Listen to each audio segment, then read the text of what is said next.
Hello,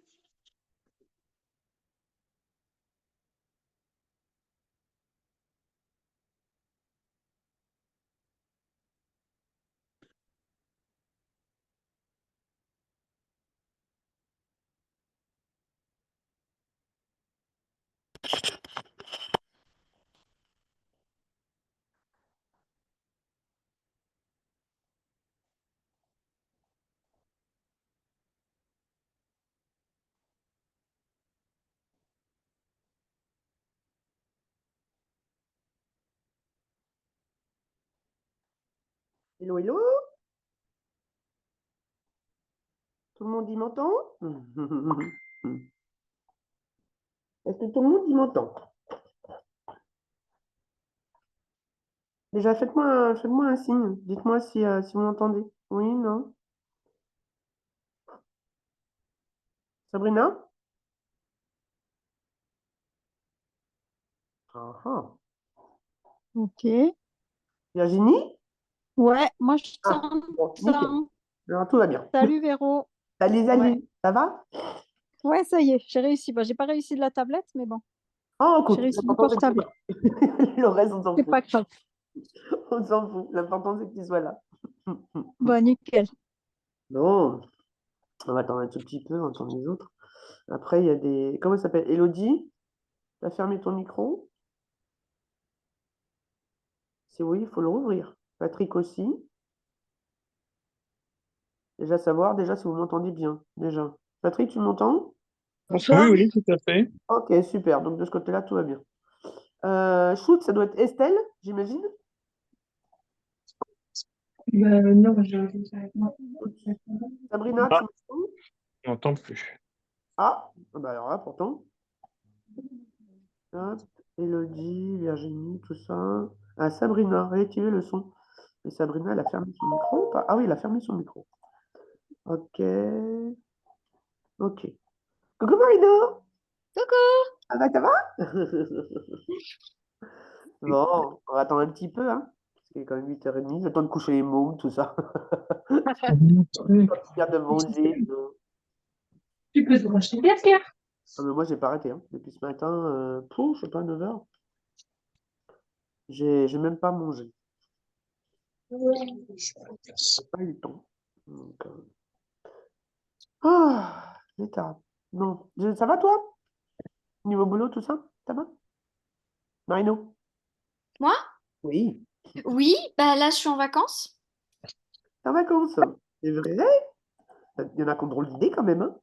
Ouais, et donc bah, du coup, oui, ça va. Et toi? Et t'en as pour jusqu'à quand? Bah, 15 jours, là, je suis dans la première semaine en fait. Ah, c'est bien. Ok, Ouais. Et ça? c'est la semaine prochaine que tu commenceras à criser, c'est ça? Attends, Ah, pardon, qu'est-ce que tu me dis? c'est qui vient avoir un chien qui vient de brailler comme ça? Je te disais, c'est dans la première semaine, donc tu vas, comment dire, là ça va, tu es dans cette période où c'est le début des vacances, la semaine prochaine tu vas criser un peu plus, j'imagine. Non, ça va. Non, je crise pas. Non, non, ça va. Ça me laisse le temps, chaque chose en son temps. Comme ça, là, j'ai le temps Ouais. pour mes chiens. Oh, Et puis après, bah ouais, faut faire les deux. Donc, non, ça va. donc ça va pas tarder, pour bosser avec nous au niveau du club. Ben ouais, donc Ok. là je travaille sur Il me reste deux articles et Le je meilleur travaille. temps. Ouais, génial. Bah là, de toute façon, là, on est sur un gros truc là, jusqu'au 30 avril. Après, on va pouvoir s'occuper de ça sérieusement. On va s'occuper aussi sérieusement de la prochaine T'es expo connecté ou pas? qui aura. Patrice, je t'entends, il n'y a pas de problème. Tu nous entends? Oui, oui, oui, non, parce que Ah non, c'est tout va bien. C'est ma bon. femme. Et en fait, oui, pour la prochaine expo, il faut qu'on informe les gens. Donc là, on est vraiment axé sur autre chose. Donc, là, jusqu'au 30. Après, une fois qu'il sera passé, qu'on aura déposé le dossier, ça ira. Et vivement les pédigrés aussi, moi j'ai. Ouais, ouais. Ouais, non, mais on est, comment dire, on peut pas tout faire. Et Oui, oui, ah non, non, mais c'est sûr, c'est sûr. c'est vrai qu'on est, comment dire, on était vraiment focalisé sur notre truc là, jusqu'au 30. Après, c'est bon, on va pouvoir s'en occuper. D'ailleurs, j'ai été relancé par la personne qui s'occupe de la base et savoir ce qu'on fait pas, etc. Je n'ai pas répondu pour le moment. On est vraiment focalisé sur autre chose. Mais voilà, c'est quelques jours encore, après ça ira. Il y a pas de souci. Sabrina, tu me dis que tu es avec Maëlys, ok? Tu as fermé ton micro, c'est normal? Bon, après, s'il y a trop de bruit à côté de toi, il n'y a pas de problème. Mais c'est que d'habitude, on ferme le micro, en fait. Ouais, pour éviter le bruit, mais là, je voudrais être sûr qu'on nous entend. C'est surtout ça. Au début, c'est sûr que tout le monde nous entend. Après, oui, on pourra faire, enfin, les gens pourront fermer leur micro derrière. iPhone 14.4, je ne sais pas qui c'est. Est-ce que vous nous entendez? Tu vois, les micros qui ne s'ouvrent pas, comme ça, je m'inquiète toujours. Il y a un petit Ah, elle mange. Ok. Ah, d'accord. Oui, on ne peut pas faire deux trucs en même temps. Bon, d'accord, ok. Et tu vois, le chat, c'est bien pour ça. iPhone 14.4, c'est aussi pareil, la fin du repas. On ne sait pas trop. Je sais pas. Bon, en tout cas, allez, il est 36. On va démarrer, bon, déjà par des petites choses sympathiques. Donc, tu t'inquiètes pas, Marino, pour les pédigrés, ça arrive. On n'est pas, c'est juste, tout est très près. On a juste, en fait, tu vois, le truc bête, on a juste à se demander. On demande juste Ah, qui c'est? Qui c'est qui me parle? Ah, iPhone 14. Il y a marqué.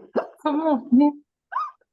Qu'est-ce que tu Je voudrais changer mon truc. Non, non, mais change rien. Surtout, change rien, parce que c'est des coups à se déconnecter. Donc, surtout, change rien. es obligé de te déconnecter. Oui, Marino, pour l'histoire des pédigrés, on est en train de cogiter encore un petit peu. Voilà, Catherine, ça y est, super. On est en train de cogiter encore un petit peu sur la toile de fond, en fait, de nos pédigrés, sur la déco de fond. Voilà. Je ferme là comme ça. Bien avancé. Ah Oui. oui, non, mais on est très. De toute façon, les gens s'imaginent qu'on ne bouge pas, ni quoi que ce soit. Ça fait bientôt 4 mois qu'on est en route au niveau du groupe, etc. On a énormément avancé. On a plus avancé que certains. Donc, de toute façon, qui sont là depuis des années. Donc, on ne s'inquiète pas, hein. Donc, on fait les choses petit à petit. Mais après, c'est pas rien, hein. Je veux dire, regarde, moi, quand j'anime le groupe, moi, ça me prend du temps pour que les gens aient des infos, qu'ils aient. Voilà, après, moi, comme je dis souvent, vous avez des questions à poser, profitez-en pour, comment dire, profitez-en pour poser vos questions, pour lancer des débats, pour tout ça, tu vois? Ouais. Non, non, mais je me doute que c'est très, très chronophage et Alors, je c'est non, pas un c'était chronophage bien. c'est pas un chronophage dans le mauvais sens du terme, c'est que ça prend du Mais temps. c'est pas, Mais Ouais, c'est non, c'était juste pour savoir où ça en était, par curiosité, en fait, ah hein. ouais, il n'y a pas de souci. C'est pas par impatience. Non, non, il n'y a pas de souci. Surtout que bah, moi, ce que j'aimerais bien, justement, c'est que Alors, ça commence à venir, là. Que les gens participent un petit peu plus au groupe, puisqu'il y a quand même beaucoup de questions qui se posent, hein, quand même, au niveau du Pomsky, qui est un croisement, évidemment, qui est relativement neuf, hein, puisqu'on est sur 20 ans aux États-Unis, on est sur à peine 10 ans en France.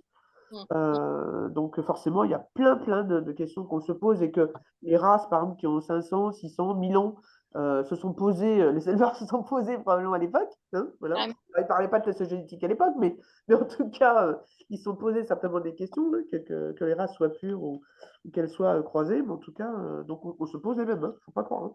Ce n'est pas, Je crois qu'elle cherche la caméra. il n'y a pas de souci, il n'y a pas de souci. Non, non, mais après, les caméras ne sont pas forcément obligatoires. Déjà parce que si vous êtes sur, comment dire, sur des réseaux qui sont un petit peu faiblards, la caméra bouffe beaucoup de bandes passantes et comment dire, euh, au niveau du son, c'est moins bon, quoi. C'est surtout ça. Voilà. OK? Donc, pas de caméra obligatoire. C'est juste savoir si tout va bien, si tout le monde m'entend bien. Donc, il n'y a pas de souci. Bon, après, il y aura un replay, hein. On le mettra en replay. Donc, par contre, n'hésitez pas à partager le lien. Donc, le lien le lien Zoom, hein, pour que les gens viennent nous voir, hein, même à 9h, on sera encore là, qui passent nous faire un petit coucou, et puis surtout bah, qu'ils puissent le regarder après plus tard, voilà, qu'ils aient les bonnes infos. OK? Voilà, donc n'hésitez pas à partager autour de vous, donc soit sur vos murs perso, sur vos pages, sur les groupes que vous connaissez, auprès de vos amis, Facebook, bah, pourquoi pas sur vos autres comptes, hein, Insta, TikTok et compagnie. N'hésitez pas. Voilà. Ah oui, Virginie, il faut que tu fasses intérêt. Surtout, c'est gratuit cette année, hein, ce ne sera pas la même chose l'année prochaine, hein. D'ailleurs, en parlant de ça, n'oubliez pas, j'ai ouvert un post comme tous les mois de vote des photos. Donc, c'était samedi, j'avais presque oublié de le faire. Et en fait, on vote, on prendra les votes donc samedi pour savoir qui c'est qui a gagné. Et donc, n'oubliez pas que le gagnant, il a non seulement la photo qui a gagné, donc elle fera partie donc, du calendrier 2025 donc, qu'on va créer donc, pour le club, et l'adhésion. Donc, la personne qui aura gagné, comment dire, sa photo, qui aura le plus de votes, eh bien, elle aura gagné son adhésion pour l'année prochaine. Et voilà. Donc, c'est un La petit, fille, un petit topo. Lily, Voilà. combien d'autres? Ah, il y en a qui ça fait Alors, dedans. qui nous parle?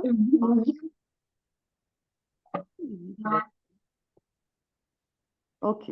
Donc, en tout cas, bienvenue à tous, en tout cas. Et puis, merci pour votre venue. On va parler d'un truc quand même vachement important qui est les tests de santé. Alors, avant toute chose, parce qu'il y en a quand même beaucoup qui ne me connaissent pas, qui m'ont vu arriver comme ça, comme un cheveu sur la soupe, dans le Pomsky. Donc, je le dis haut et fort, donc je n'en élève pas, je n'en ai pas. Par contre, moi, j'ai connu ce chien-là probablement avant beaucoup de monde, puisque je l'ai découvert déjà il y a entre 6 et 7 ans, déjà.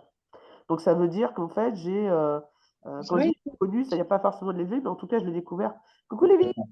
Je l'ai découvert, comment dire, je l'ai découvert assez tôt. Oui. C'est arrivé en France, mais j'avais vu une photo comme ça. Je dis, mais c'est super ce truc.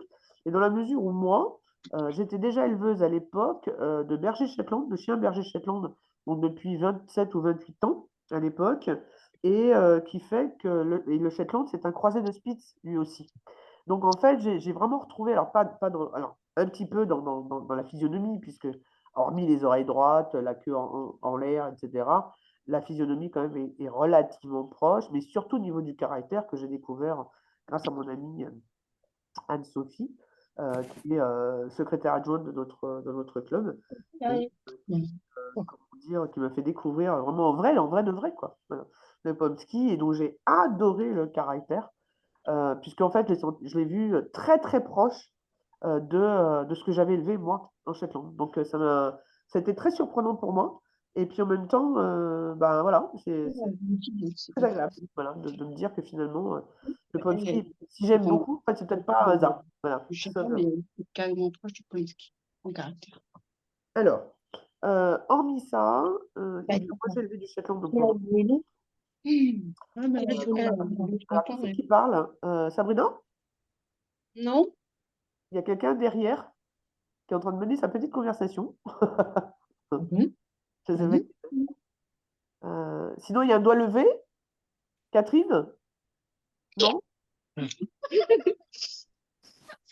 mets pas ton micro, on peut pas entendre. Mais comment ça fonctionne son truc? Qui ça? Attends, dis-moi. La mienne. Ton micro est fermé, Catherine. Alors, en plus, les portables, moi, les téléphones, je ne travaille pratiquement jamais avec. Donc, savoir où sont vos boutons, les amis. Même pas en rêve, faut me demander. Bon, ceux qui sont sur téléphone, est-ce qu'ils peuvent aider les autres éventuellement? Moi, ma ligne de bouton est en bas de l'écran. Ah, Faut, faut peut-être Catherine. toucher pour l'activer et là, on peut couper le micro. Voilà, là, c'est plutôt pour le rallumer. Bon, oui, enfin, voilà, c'est désactivé ou activé au Ouais, choix. tout à fait. Voilà. Bon, ils n'y arrivent pas. A priori, ils trouvent pas le bouton. On a découvert. Ah, bah ouais. Noreb, je ne sais pas quel est ton prénom, je ne sais pas si c'est le vrai. On a découvert la race avant son arrivée en France aussi. Eh oui, tout à fait. Donc, oui, comme je disais, le Pomsky, il est là quand même depuis 20 ans, hein. Aux US en tout cas, hein. Donc il n'est pas d'aujourd'hui. Donc, c'est pour ça que ben, certainement, vous êtes beaucoup à avoir des personnes qui vous critiquent en disant oui, c'est un croisé, machin, etc. Comme s'il n'était pas sélectionné, comme s'il arrivait comme ça, un cheveu sur la soupe. Ben non.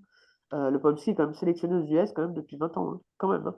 Voilà. Donc, et moi, ce qui m'a surpris en fait, quand je l'ai découvert, c'est qu'après, ben, j'ai commencé à chercher un petit peu sur Facebook, sur Google, etc. Et j'ai été très étonné de voir l'homogénéité au niveau physique qui existait déjà. Donc ça a été très surprenant pour moi, puisque c'est quand même, il est issu, comme Pomsky, quand même issu de deux races totalement différentes, quand même, surtout en taille, en physionomie. Donc, bon, c'était. Voilà. Et ben, j'ai trouvé que c'était hyper homogène déjà à l'époque. Donc, venant d'un bâtard, hein, comme on l'affuble très souvent, eh ben, je trouve que s'il y avait, ne serait-ce qu'en Shetland, hein, qui est né dans les années 1890, 1900, hein, si on avait cette même homogénéité, même 150 ans après, on serait bien content. Voilà. Donc tout ça pour dire que croiser pour croiser, hein, c'est pas parce qu'il y a de la sélection derrière que forcément c'est mieux. Voilà, ça c'était le petit coup de gueule du jour. En tout état de cause, c'est bien justement parce qu'il y a des sélectionneurs, c'est-à-dire des gens comme vous, comme moi.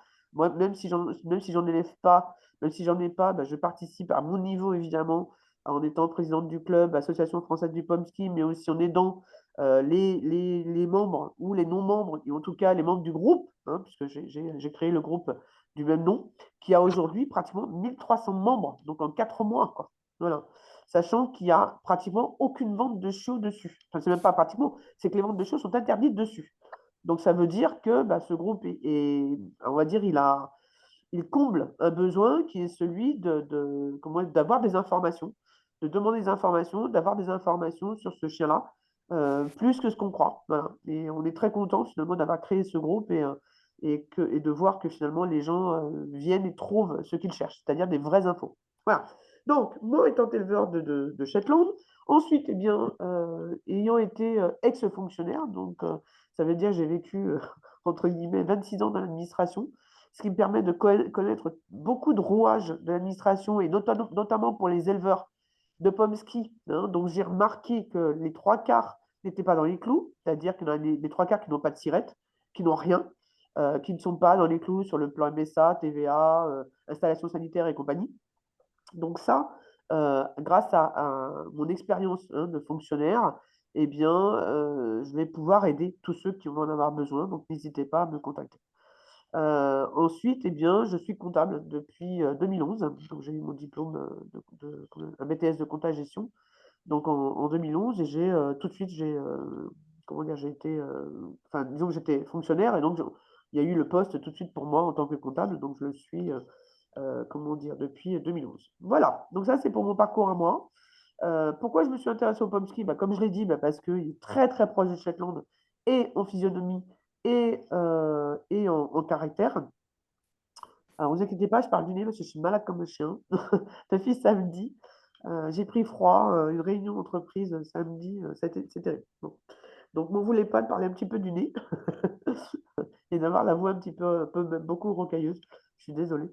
Voilà. Donc, en tout cas, voilà pour mon parcours.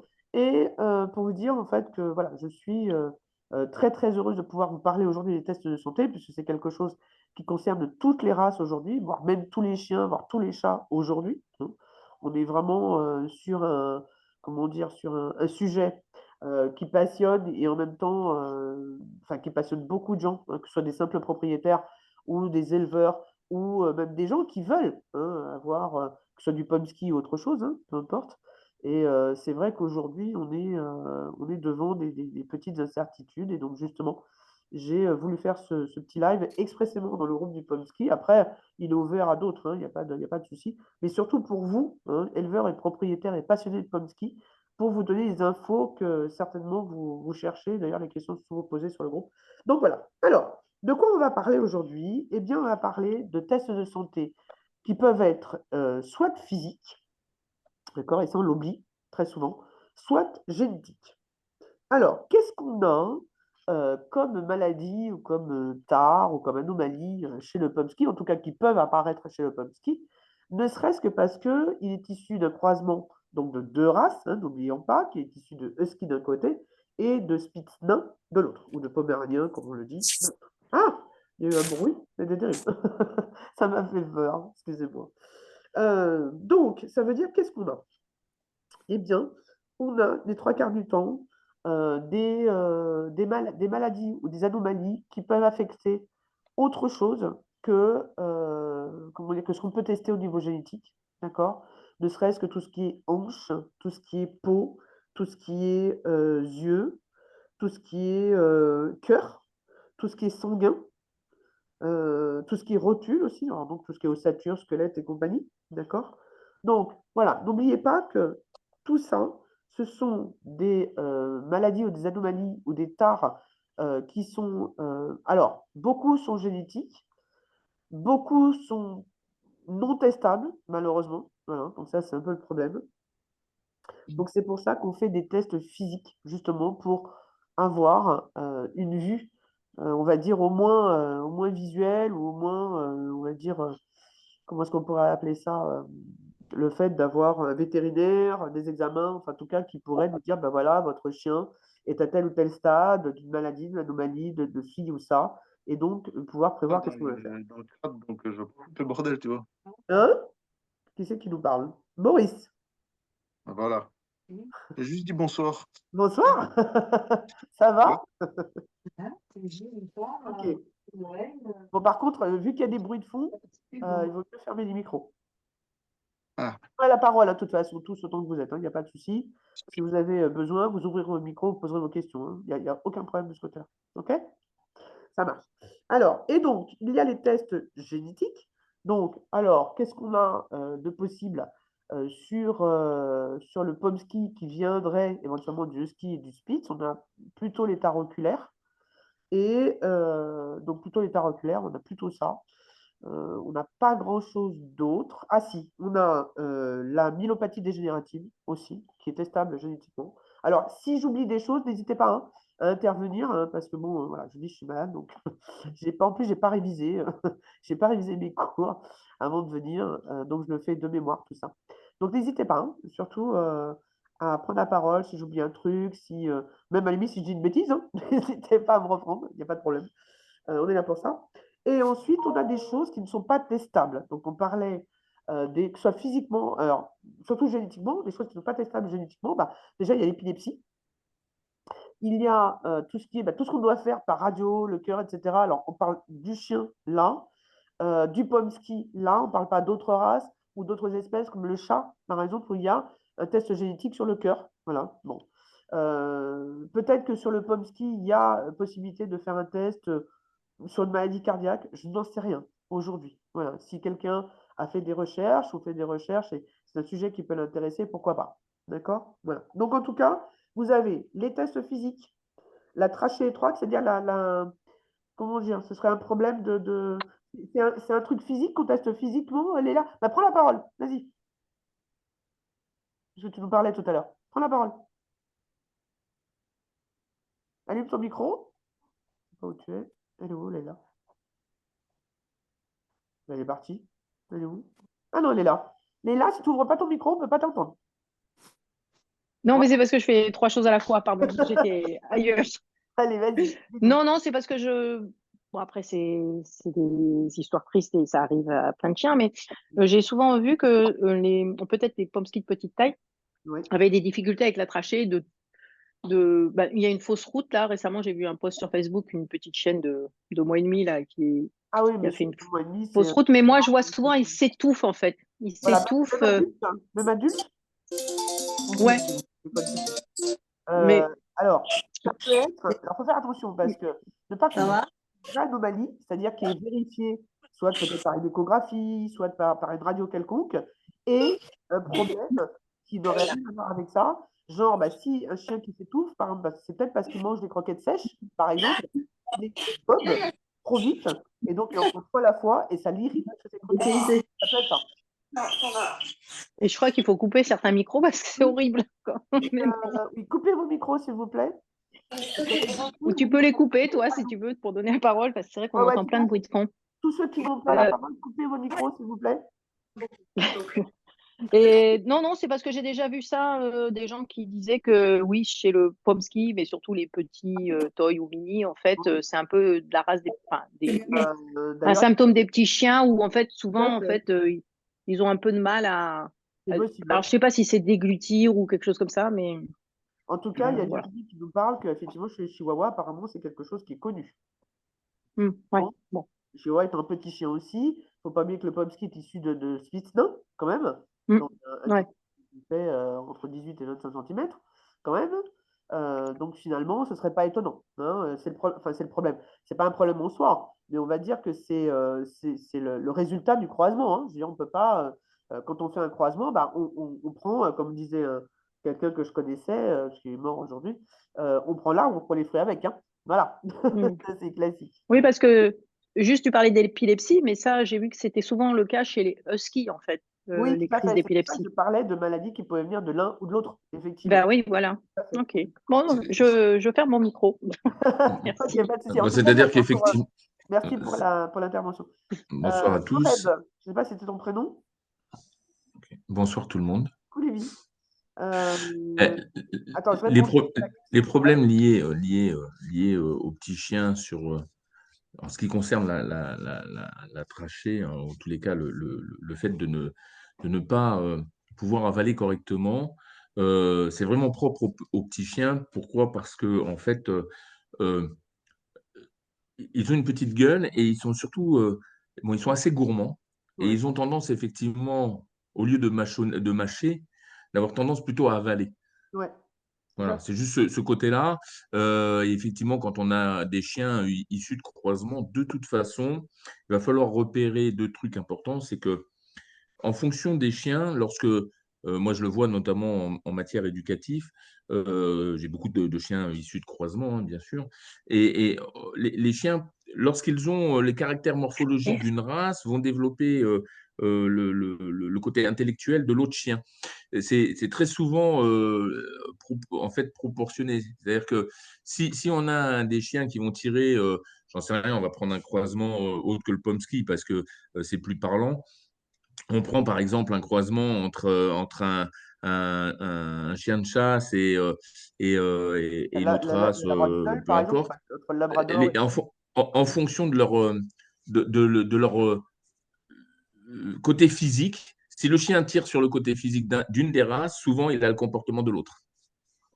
Alors, ça, c'est ce qu'on voit effectivement dans le Pomsky, c'est-à-dire qu'effectivement, il a plutôt tendance à tirer vers le Spitz. Alors, il a plutôt tendance à tirer vers le Spitz sur le côté physique, c'est-à-dire que le côté court, ramassé, la tête assez courte, etc. Les petites oreilles assez haut sur la tête. Alors qu'au niveau du caractère, par contre, il tire aussi sur le Spitz, quand même. Bon, après, là, on est plutôt, on peut en parler sur les problèmes de santé. Donc, pour revenir à ta question, Noreb, oui, ça peut être l'AOC, ça peut être l'APR aussi. Donc, effectivement, l'AOC et l'APR sont testables génétiquement. Après, il y a toutes les autres anomalies oculaires qui peuvent ne pas être testables, en fait, en fonction soit des labos ou peut-être des races concernées. D'accord.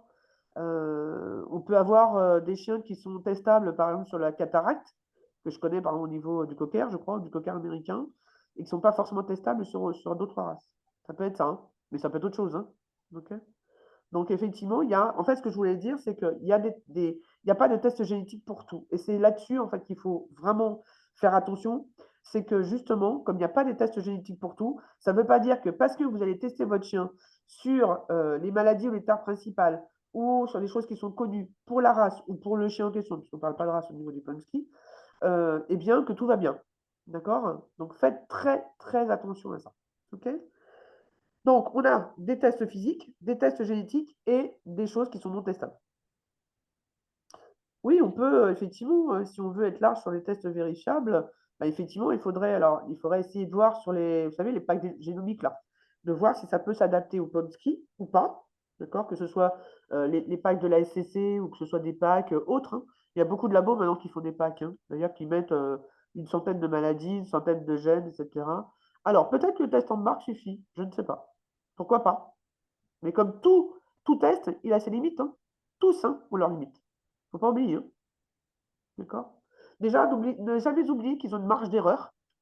On le voit hein, quand il y a des tests. Alors moi, je connais au niveau de la SCC. Bah, attention, je n'incrimine pas la SCC. Hein, c'est pas ce que je dis. Je dis au niveau de la SCC, parce que c'est souvent des chiens de race donc, qui font état donc, dans les groupes d'erreurs hein, de labo. Et quand je dis SCC, c'est par rapport à la race. Hein, c'est pas par rapport au labo dédié par la SCC. Hein, je ne parle pas de ça. Et donc, en fait, ils disent, bah, on ne comprend pas. Il y a un labo qui dit ça, un autre labo qui dit ça, et on ne comprend pas pourquoi ce n'est pas les deux mêmes. Quoi. Voilà. Donc, faites très attention. Quoi. La fiabilité, elle n'est pas forcément à 100% pour tout. Okay. Donc, ça veut dire que, eh bien, d'ailleurs, Noreb, tu as raison de dire que pardon, les MHOC, en fait, ce sont souvent des tests qu'on peut faire chez ophtalmo.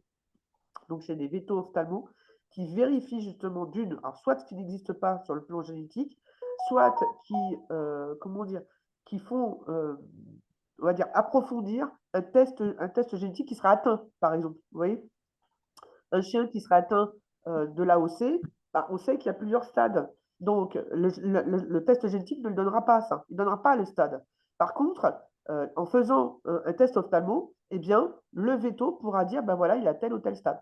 Voilà. Donc ça peut être important, effectivement. OK?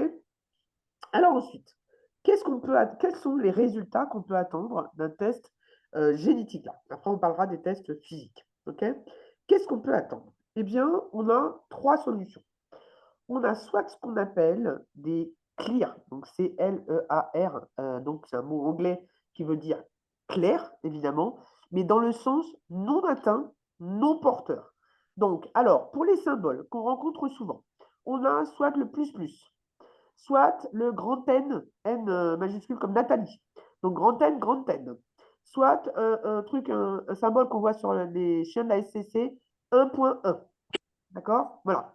Tout cela, ou alors aussi homozygote N, ça peut être aussi, comment dire, un symbole. Homozygote grand N, hein. C'est un symbole que vous pouvez trouver éventuellement et qui dira en fait que votre chien, pour la maladie ou la tare en question, est non atteint, non porteur. D'accord? Ça, c'est le premier stade. Le deuxième, c'est quand il est ce qu'on appelle plus-moins, c'est-à-dire qu'il est porteur. C'est-à-dire qu'il est porteur de la maladie en question, ça veut dire qu'il n'est pas forcément, et d'ailleurs en général il ne l'est pas, il n'est pas atteint de la maladie en question. Par contre, s'il reproduit, eh bien, il est susceptible de le donner à ses enfants. D'accord? Donc, un animal qui est porteur, ça va être un plus-moins. Ça va être aussi ce qu'on appelle un hétérozygote, donc par rapport au homozygote de tout à l'heure. Hétérozygote, donc, donc la maladie en question, ça veut dire qu'il n'a pas, enfin, il n'a pas physiquement la maladie, ou en tout cas, il n'a pas les symptômes de la maladie, mais par contre, il peut donner la maladie à ses enfants. Qu'est-ce qu'on a comme symbole? On a aussi le grand N qu'on a vu tout à l'heure et le petit M comme mandarine. Voilà, d'accord? Donc, grand N, petit M, on peut voir ça. Dans le symbole de l'ASCC, on va avoir un 1.2. Voilà, c'est pour dire qu'il est porteur, hétérozygote, ou alors le plus-moins, comme je disais tout à l'heure. Si je repense à des trucs, je vous le dirai, mais là, pour le moment, c'est ça. Le troisième stade qu'on peut avoir, c'est ce qu'on appelle donc le chien qui est atteint de la maladie, c'est-à-dire qu'il a soit les symptômes physiques, hein, vraiment, soit qu'on sait qu'il est atteint et qu'il va peut-être développer la maladie plus tard. Alors, je voudrais revenir juste sur les porteurs. Vous avez, alors je ne sais pas si c'est le cas pour le Pomsky, mais en tout cas, ou sur les 2 races dont il est issu, mais il y a des races, voire le chat, par exemple, où même si l'animal n'est que porteur, en tout cas génétiquement que porteur, eh bien, il est susceptible de déclarer la maladie. On a ça aussi au niveau, bah tiens, un truc auquel je n'ai pas pensé, le MDR1, donc qui est une sensibilité médicamenteuse à une molécule qui s'appelle l'ivermectine.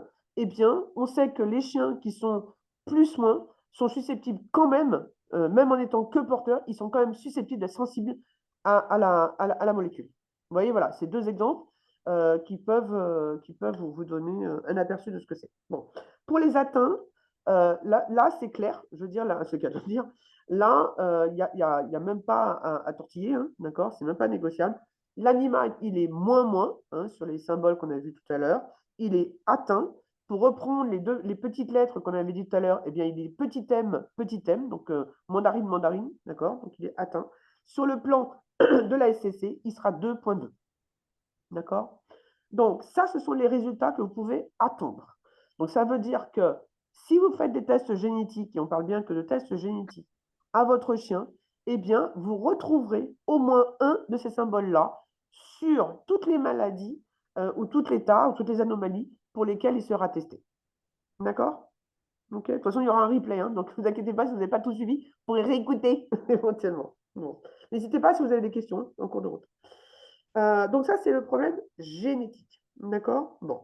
Maintenant, sur le côté physique. Et là, je fais rentrer aussi, évidemment, des choses qui ne sont pas testables, comme l'épilepsie. D'accord? Donc, c'est quelque chose qu'on ne voit pas forcément à l'instant T, mais que l'animal, en fait, va déclencher sur un stress, sur un truc, n'importe quoi. Et donc, finalement, eh bien ça, c'est ce qu'on peut appeler voilà, des tests physiques, hein, finalement, puisqu'il n'y a que, éventuellement, je crois qu'il y a un test de sang pour ça, ou d'autres choses qui peuvent faire savoir que le chien, non pas porteur, mais en tout cas est susceptible de déclencher des crises d'épilepsie. Mais sinon, ce qu'on voit le plus couramment dans le côté physique, ça va être quoi? Ça va être des radios pour tester, pour regarder au niveau du squelette par rapport à des maladies comme la dysplasie.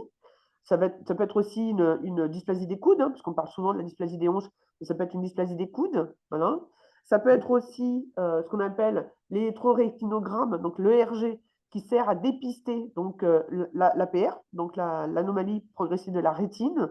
C'est un test physique que l'on fait tous les 2 ans et qui permet de voir justement si l'animal va, on va dire, au fur et à mesure du temps, peut-être déclencher cette maladie-là ou pas. C'est une maladie qui est une anomalie en tout cas, qui est très lente à se déclarer. Il y a très peu de chiens qui déclenchent cette maladie-là avant 1 an et demi.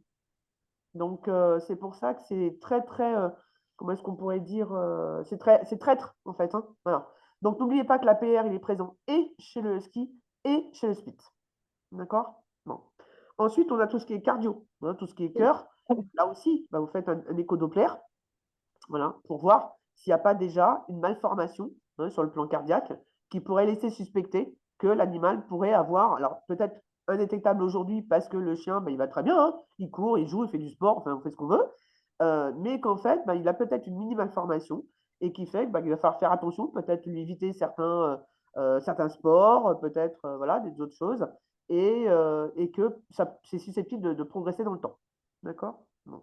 Ensuite, il y a les tests sanguins. Alors ça, c'est pour détecter des anomalies plus générales, on va dire ça comme ça, comme des leucémies, des choses comme ça. Oui, Lévi. Ouais, juste pour revenir au problème cardiaque, et la médecine vétérinaire a fait d'énormes progrès parce que les points faibles au niveau du cœur chez le chien sont beaucoup liés aux valves mitrales. Oui, Et ils ont fait énormément de progrès là-dessus. C'est qu'aujourd'hui, maintenant, les vétérinaires font des interventions chirurgicales qui fonctionnent très bien et qui sont et qui jeunes, ils permettent peuvent les faire jeunes ou pas? Comment? Ils peuvent les faire jeunes ou pas? Bon, il le commence très jeune. Apparemment, là, j'ai eu une cliente avec un berger, Le midi? un border collie et qui a subi l'opération. Et au bout de quelques mois, il recavalait bien, hein. Donc, D'accord. Mais il a dû l'avoir à quoi? donc, 4-5 mois, peut-être? comment? Il a dû l'avoir à 4-5 mois, l'opération? Quelque chose Ouais, comme ouais, ça. c'est ça, c'est assez tôt. C'est ça, 4 mois, je crois, ils ont commencé. Mais bon, D'accord. il y a plusieurs. Aujourd'hui, voilà, la médecine cardiaque a vachement évolué. Et Mhm. aujourd'hui, maintenant, les vétérinaires, en tous les cas, ceux qui ont des cabinets vétérinaires, parce qu'il ne faut pas confondre le petit vétérinaire, on va dire, de campagne ou du coin qui a pas les moyens ou les outils nécessaires. Mais les grosses cliniques vétérinaires, aujourd'hui, sont attachées à des chirurgiens qui sont capables, effectivement, de travailler sur toutes les parties chirurgicales, y compris tout ce qui est ossature, colonne Oui, vertébrale, etc. Donc, ils ont complètement. fait énormément de progrès. Bon, ça c'est bien parce qu'au niveau du Pomsky, n'oubliez pas encore une fois que c'est un chien qui est quand même très récent par rapport à d'autres. Et donc, en plus, il est issu de 2 races qui ont quand même leurs propres problèmes. Alors, la bonne nouvelle du jour, c'est que finalement, on s'aperçoit que même après, là, en France, par exemple, 8-10 ans, parce que moi, je suis sur des groupes, par exemple, où il y a beaucoup de ventes de chiots, des choses comme ça. Et je le vois, en fait, les gens, je vois pas des remontées si fréquentes que ça, voire même pas du tout, quoi. Enfin, quand je dis pas du tout, sur 6 mois, 1 an, quoi, de gens qui remonteraient à une fréquence assez importante, qui auraient des problèmes, voilà, avec leurs chiots ou avec leurs adultes. Donc, ça veut dire quoi? Ça veut dire que, attention, on est sur les premières générations seulement. Donc, ça veut dire que pour le moment, ça n'a pas trop brassé. Donc, on table peut-être encore en F4, F5, encore, on table peut-être sur les origines encore, c'est-à-dire qui sont encore fraîches. Donc, après, il va falloir voir quand tout ça, ça va vraiment se mixer à partir de la 8e, 9e, 10e génération. On va voir comment ça va évoluer. Parce qu'évidemment, après, ça va être le travail de sélection des éleveurs qui va faire que ça va pousser dans un sens ou dans un autre. Mais en tout cas, ce qui est intéressant de voir aujourd'hui, encore une fois, c'est que visiblement, le Pomsky a quand même, globalement parlant, une excellente santé. Je dis bien aujourd'hui. Et je dis bien visiblement. Ça veut dire que je n'ai pas la science infuse par rapport à ça. Et c'est surtout par rapport à tout ce que je peux observer. Maintenant, si demain, j'avais 1000 personnes qui m'envoyaient un MP en me disant, ah là, mon chien, il a ça, il a ça, il a ça, là, je m'inquiéterais et je reviendrai sur mon jugement. Ça, c'est clair. D'accord?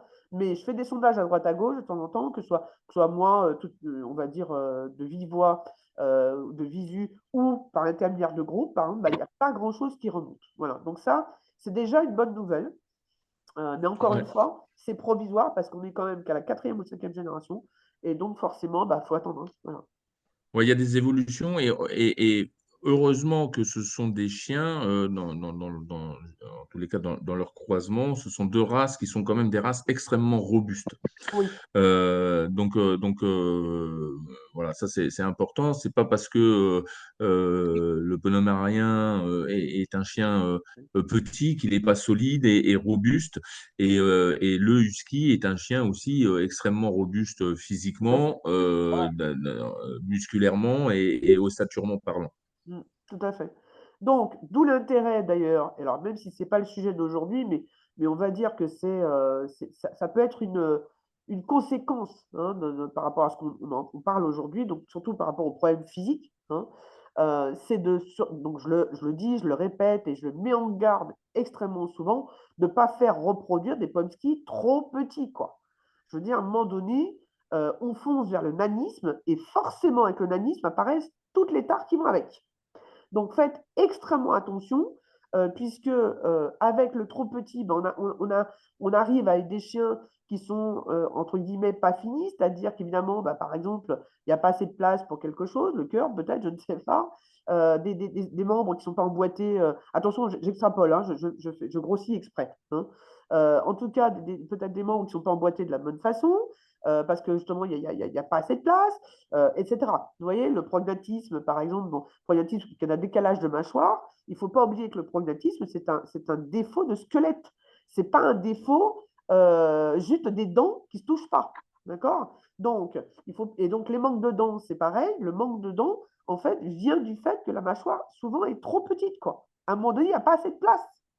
Donc, forcément, au fur et à mesure des générations, plus vous faites du petit, plus vous raccourcissez le mâchoire, et moins il y aura dedans. Hein. Ça paraît évident. D'accord? Donc, effectivement, les tests génétiques, mais les tests physiques aussi, servent. Et d'ailleurs, pour moi, je suis contre le fait de ne garder que les tests génétiques comme point de, comment dire, comme source de travail hein, pour la sélection, puisque pour moi, d'une, tout n'est pas testable, de deux, c'est pas fiable à 100%, et de trois, il y a des choses quand même comment dire, qui font qu'on a besoin d'informations supplémentaires. On ne peut pas dire, on le voit par rapport à l'AOC, hein, qui est l'anomalie oculaire du collet, on a le colobome là-dedans, on a le glaucome, on a les cataractes, on a tout ça. Donc, il y a, pour ce que je connais, il y en a d'autres, hein, évidemment.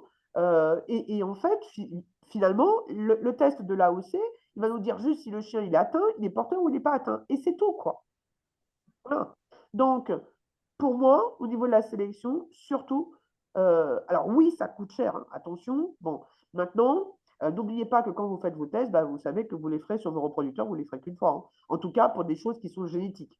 Maintenant, effectivement, pas forcément faire des choses tous les ans, mais peut-être faire des choses tous les 2 ans pour voir. Voilà, moi, je sais je crois que c'est en Finlande ou en Norvège, enfin, c'est un pays nordique là-bas, il y a des examens physiques, ils sont obligatoires pour l'autorisation de reproduire, ils sont obligatoires tous les ans, voire tous les 2 ans. Sinon, les chiens, ils n'ont pas de pédigré. Donc, vous voyez, voilà. Donc, on a quand même en France une espèce de latitude, une petite latitude quand même pour faire un peu ce qu'on veut. Mais à la limite, profitez-en au contraire pour développer votre sélection. Oui, à la limite, tant pis, vous ferez moins d'expos, vous ferez moins, peut-être acheter moins de jouets, par exemple. Hein, voilà. Et vous mettrez peut-être 100 balles de plus, comment dire, dans un test qui est quand même vachement important dans votre future sélection. Oui, tout à fait, c'est une question d'éthique et on va dire de conviction aussi, de conviction personnelle. Hein. Ça peut être ça. Hein. On se dit, voilà, on fait ces tests-là parce qu'on n'a pas envie de faire naître des chiots qui sont ou malades ou porteurs de choses qui peuvent être graves. Moi, je sais que quand j'élevais, je faisais la différence entre les choses qui n'étaient pas très graves et les choses qui étaient les maladies qui étaient invalidantes. Pour moi, attention, hein, ce n'est que moi. Hein, je ne dis absolument pas qu'il faut faire la même chose. Hein. Moi, par exemple, la dysplasie, s'il y avait eu un test pour la dysplasie, je l'aurais fait à tous mes chiens, tellement c'est invalidant. Alors que l'AOC, bon, bah, à la limite, bon, un chien qui est atteint d'AOC, il y a 4 stades. En tout cas, au niveau du Shetland, il y a très, très, très peu de chiens qui sont atteints et qui sont aveugles, par exemple. Aujourd'hui, on peut avoir encore une proportion de chiens atteints, mais en fait, il y en a très, très peu qui sont sur des maladies graves, enfin, sur des atteintes graves. Voilà. Donc, alors que sur la dysplasie ou la myelopathie dégénérative, par exemple, d'accord, eh bien, quand c'est atteint et que c'est grave, là, c'est l'euthanasie, hein, d'accord? Donc, il faut faire vachement attention. Voilà. Donc, après, ce n'est que moi, hein. Voilà. Alors, après, sur les tests physiques, je parlais donc du sang, donc pour des tests un petit peu particuliers, ça, c'est mon portable qui va tomber par terre. Ensuite, on a donc les problèmes de peau, hein. N'oubliez pas que le Pomsky est issu donc d'un chien qui a des couleurs diluées. Donc, en fait, on peut avoir l'alopécie des couleurs diluées. Donc, je crois qu'il n'y a pas de test génétique sur l'alopécie des couleurs diluées. Mais par contre, on peut commencer, si on commence à voir un chien qui a des traces, des plaques de peau, hein, où c'est nu, où ça commence à se dépeler, etc., bah, peut-être aller faire, dans ce cas-là, un test dermato, hein, pareil, bah, comme disait Lévi, aller voir un spécialiste, vraiment, un veto spécialiste, et de voir un peu ce qui se passe. Voilà, donc au moins de détecter s'il y a un problème qui est pas juste une démangeaison, par exemple à un produit ou à une nourriture ou quoi qu'est-ce. Voilà, donc ça peut être détecté par un labo au niveau dermato. D'accord. Norel qui disait effectivement, enfin, il y a beaucoup, beaucoup d'éleveurs qui se fient uniquement au test génétique. Et c'est pas vrai que pour le pomsky, hein. Alors là, ça, je peux te dire que c'est pas vrai que pour le pomsky. Il y a beaucoup, beaucoup, beaucoup d'éleveurs, et surtout les jeunes. Quand je dis jeunes, c'est les débutants, hein, les éleveurs débutants qui arrivent. Il y en a énormément qui ne voient que par les tests génétiques. Et sachant que les tests génétiques, de leur globalité, ils ont 15-20 ans, sur des races qui ont 500, 600, 1000 ans, on se demande ce que les races seraient devenues s'ils avaient besoin des tests pour vivre, hein. Je ne sais pas, hein. À un moment donné, il faut réfléchir. Non. Donc là, effectivement, voilà, on le répète, les tests génétiques, c'est bien. Ça peut être un bon ordre de conduite, ça peut donner une bonne vision des choses sur des maladies qui sont testables, encore une fois, d'accord? Mais finalement, de bien se rendre compte que sur le nombre de maladies qu'on peut avoir, qui sont potentielles ou qui sont déjà là, on est sur les tests génétiques qu'on a représentent une partie infime de ce que le chien peut sortir. Vraiment, d'accord? Donc faites attention à ça. Alors, sinon, qu'est-ce qu'on fait de ça? Alors, attendez, ah oui, j'avais oublié un truc important quand même, qui vient du Spitz aussi, très souvent, c'est les rotules. Là aussi, on est sur la manipulation pure et simple. Il n'y a pas de test génétique là-dessus. On voit ça beaucoup au niveau du Chihuahua, on voit ça beaucoup au niveau du Spitz. Donc là aussi, faites les tests, emmenez votre chien, surtout quand ils sont adultes. Je crois qu'il y a des vétos qui font les tests sur les chiots. Pour ceux qui les font, est-ce que il y a des vétos est-ce que ça se fait sur les chiots aussi? Les examens de rotule. Quand je dis chiot, c'est 2-3 mois, hein. Ok. Ah, Éventuellement? avoir des tests rotuliens, de toute façon, chiot n'apporte aucune garantie. Oui, oui, tout à fait. C'est juste déjà détecter s'il y a un problème, hein, déjà. Donc, c'est à partir de quel âge, Virginie, pour ce que tu sais? À 2 mois avant de les vendre? À 4 mois. D'accord, ok. Pas plus tôt. C'est-à-dire que l'éleveur, c'est pas la peine qu'il le fasse avant que le chiot parte. C'est ce que je voulais dire. Éventuellement. Ça se fait quand même. D'accord. Bon, en tout cas, après, c'est une question de, comment dire, bah déjà, si vous testez vos adultes, déjà, et que vous vous rendez compte après coup, parce qu'on peut très bien tester les adultes, et en tout cas, quand je dis tester, c'est de façon générale, tester les adultes après qu'ils aient fait des chiots, et donc, en testant les adultes, vous vous rendez compte qu'il y a un stade de rotule, puisque les stades de rotule, c'est de 1 à 4 ici, je crois, et vous vous rendez compte, en fait, qu'au moins un des parents a un stade 1, 2, un truc dans le genre. Bon, ben voilà, vous vous méfiez par rapport au chiot, surtout si vous en gardez un. Ben, évidemment, on conseille de tester le chiot lui aussi, hein. Dans ce cas-là, si on peut le faire à partir de 4 mois, ben, autant le faire. Alors, au niveau du standard, le standard, il dit simplement, en fait, que l'animal doit avoir des membres qui sont droits et qui doivent se mouvoir de façon libre, sans accroc, sans forcer, sans rien. Donc, s'il y a des problèmes de rotule, ça veut dire que déjà, bah, le mouvement du bras, à mon avis, ne va pas être le même. Et puis surtout, je pense que l'animal va se mettre à boiter. Donc, c'est même pas un problème de standard, hein, sur ce coup-là. Alors, chez le particulier, ah oui, c'est-à-dire que oui, Oui, c'est le particulier, souvent, bah oui, si ça se fait tardivement, bah, comme un peu la paix, hein, c'est un truc qui peut se déclarer tardivement, bah, c'est le particulier, évidemment, qui détecte en fait le problème. Alors, une chute, alors, attention à ça, hein, les vétos ne sont pas idiots. Alors, il y en a qui peuvent être malhonnêtes, mais les vétos ne sont pas idiots. Je pense qu'un chiot ou un chien qui se fracasse par terre, qui se pète un truc, d'accord, ou qui se déplace quelque chose, je pense que le veto est assez fait d'années d'études pour reconnaître ça par rapport à une usure, que ce soit au niveau de la dysplasie, par exemple, des usures de tête de fémur, ou que ce soit au niveau des rotules par rapport à l'emboîtement du membre qui est juste à côté de lui. Je pense qu'il n'est pas assez idiot pour dire ah bah tiens, le chien s'est fracassé, ah mais c'est pas grave, on va faire passer pour des problèmes de rotule. À un moment donné, bon, d'accord. Alors, standard, gabarit, pas standard de la race. Ah oui, d'accord. Au niveau du standard, nous, au niveau du club, on a remanié le standard et on a admis, donc pour les toys, par exemple, parce que c'est eux qui posent le plus de problèmes, on a admis pour des toys un minimum de 24 ou 25. On ne descend pas en dessous. Donc, ça veut dire que ça veut dire que le chien qui viendra à la confirmation, qui fait en dessous de cette taille-là, il n'est pas confiant. Le problème est réglé. Parce que justement, il y a trop de dangers. Donc, les dangers par rapport aux malformations, les dangers par rapport aux césariennes. C'est vrai que plus ça va, plus c'est petit, moins il y a de place. Hein, donc, au niveau du bassin, le vagin qui est étroit, etc. Hein. Donc, de toute façon, tout ce qui est le fait d'aller tout le temps vers le petit, petit, petit, amène à un moment donné des problèmes. D'accord? Lily, tu voulais dire autre chose? Non? Non? Ok. Donc, qu'est-ce qu'on fait de ces résultats?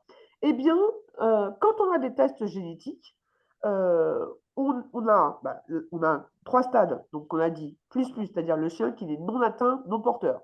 On a le chien plus, moins, qui est porteur, non atteint. En tout cas, dans l'absolu, au niveau du Pomsky, sauf maladie dominante. Et dans ce cas-là, il faudra voir plus tard. Et ensuite, le moins, c'est-à-dire le chien qui est atteint. En théorie, on a ces 3 stades-là. Bon.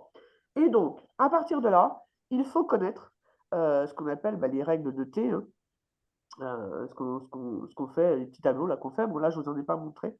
Et au pire, j'en collerai un sur le groupe. Il faut juste que je le fasse et que je vous montre. En fait, on sait que comme le plus est non atteint, non porteur, ça veut dire qu'il peut être allié à, mettons que ce soit un mâle, il peut être allié à toute femelle sans que les chiots soient atteints de quelque chose. Peu importe la maladie, la tare, l'anomalie, etc. Donc ça veut dire que le mâle en question peut être allié à une femelle moins, à une femelle plus, à une femelle plus. D'accord? Il n'y aura pas de danger à ce niveau-là. Ça veut dire que tous les chiots, même s'ils sont plus, hein, peu importe, eh bien, ils ne seront pas atteints de la maladie. Donc ça, c'est une bonne nouvelle. Bon. Après, on a le plus, moins. Le danger, c'est quoi? C'est de le faire allier à une femelle. On reprend toujours le mâle comme exemple.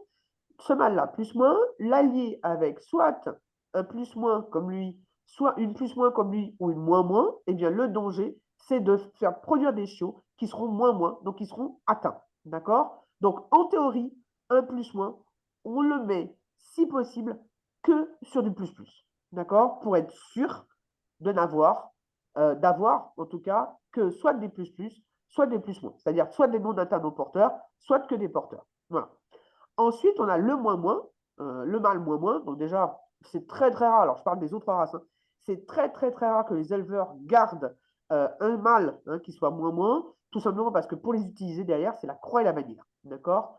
Eh bien, un moins, malheureusement, on ne peut lui mettre que sur une femelle qui est plus. Voilà, pour être sûr, justement, de ne pas avoir de chiot atteint dans la portée. OK? Est-ce que ça, c'est compris? Est-ce que vous voulez que je revienne sur quelque chose? Je vous ferai un petit tableau sur le groupe, là, dans les jours qui viennent. Là, pas maintenant, mais la semaine prochaine, je vais le marquer sur l'agenda. La semaine prochaine, je vous ferai un petit tableau sur le groupe. Est-ce que, dites-moi, soit en chat ou en vocal, enfin, quand j'ai en vocal, voilà, dites-moi si ça va. Est-ce que vous voulez que je vous répète un truc, que je vous réexplique un truc? Dites-moi, hein, surtout, hein. N'hésitez pas. Hein. Ça va? OK? Après, j'utilise des termes qui sont le plus simple possible aussi. D'accord? Bon. Ok, nickel. Alors, donc, ça veut dire quoi?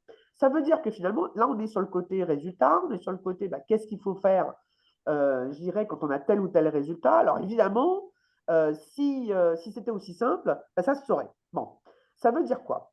Ça veut dire que ça peut être simple pour la première génération, et puis surtout, bah, ça veut dire aussi que votre mâle, par exemple, qui est moins moins, bon, bah, à la limite, vous lui mettez une femelle plus plus, bon, ok, d'accord, vous avez résolu votre problème. Sauf que, heureusement, on ne choisit pas des partenaires uniquement en fonction d'un statut plus moins ou plus plus génétique sur une maladie ou sur une tare ou sur une anomalie. Donc ça veut dire quoi? Ça veut dire que, eh bien, malheureusement pour vous, vous devrez, pour faire une bonne sélection, vous devrez tenir compte de tout le reste, c'est-à-dire tout le côté physique, évidemment, parce que si vous mettez votre mâle qui est moins moins avec ah, attendez, j'ai quelqu'un qui pose une question. Un mot de passe par rapport à quoi? Attendez, bougez pas. Ah, il y a un code secret. Attendez, bougez pas, je lui donne. Hop. Si c'est Marie, vous m'entendez? Attends, bouge pas. Je veux dire, c'est Marie. C'est moi. Je me suis connectée depuis. Ah merde, Oui, on entend, on entend. il y a pas On de- entend Ouais, l'accent désolée chantant. pour tout à l'heure, le temps que Ah je oui, Marie. comprenne que Ouais, j'étais ok. connectée. C'est bon. Désolée. D'accord, C'est ok. bon? Ça c'est fait. Ok, ça marche. Désolée. Pas de souci. Non, mais il n'y a pas de problème. Il n'y a pas de problème. Donc, on est quand même, les éleveurs, on n'est pas là juste pour faire du plus plus sur du moins moins, ou du plus plus sur du plus moins, ou du plus plus sur du plus plus. Bon, tout simplement parce que dans ce cas-là, on prend un truc qui est défini comme un Pomsky, on prend un autre truc qui est défini comme un Pomsky, puis on les met ensemble, du moment qu'il ne va pas y avoir de tare ou d'anomalie ou de malformation ou quoi au caisse, on sera content. Ben non. Le but de l'éleveur, quand même, c'est de sélectionner. Et donc, quand on sélectionne, eh bien, on sélectionne et sur la morphologie, c'est-à-dire sur le standard, et sur le caractère, et sur la santé. Ce n'est pas que sur la santé, c'est les trois en même temps. Et c'est ce qui est le plus compliqué, puisque finalement, bah, on peut adorer, admettons qu'on est une femelle, on peut adorer le mâle en question et se dire, ah là là, il est plus moins de telle ou telle maladie. Moi, ma chienne, elle est plus plus, mais bon, oh là là, moi, j'ai pas envie d'introduire des porteurs chez moi. À un moment donné, il faut réfléchir. Et puis surtout, il faut faire la part des choses. Comme je disais tout à l'heure, moi, je donnais des priorités. D'accord? Bon, pour moi, un chien qui est porteur de l'AOC, c'est largement moins grave qu'un chien qui est porteur de la myélopathie dégénérative. Hein. D'accord? Parce que la myélopathie dégénérative, on est quand même sur. En fait, moi, c'est tout ce qui est invalidant au niveau du chien, quoi. Tout ce qui est cardiaque, tout ce qui est osseux, voilà, des gros trucs comme ça, quoi. Vous voyez? Voilà, pour moi, c'est vraiment plus important que des anomalies, en tout cas, tel qu'on le définit.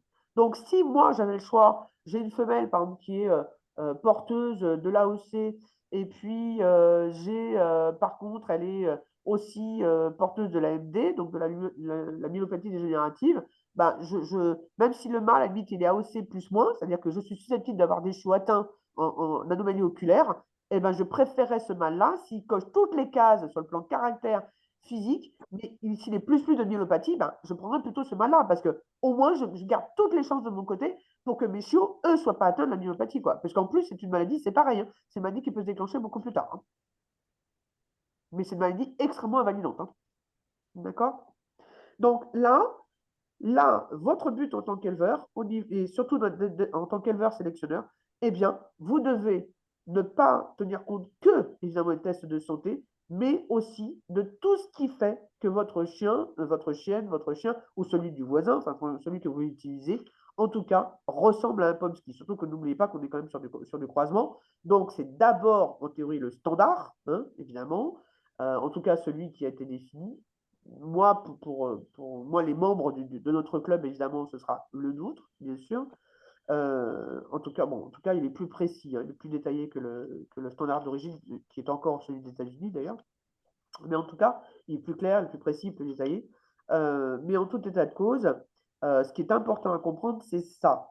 Un chien, c'est pas juste une machine à test. D'accord? C'est d'abord un truc qui a quatre pattes, deux oreilles, une queue, du poil autour, ok? Et bien évidemment un cœur. D'accord? Bon.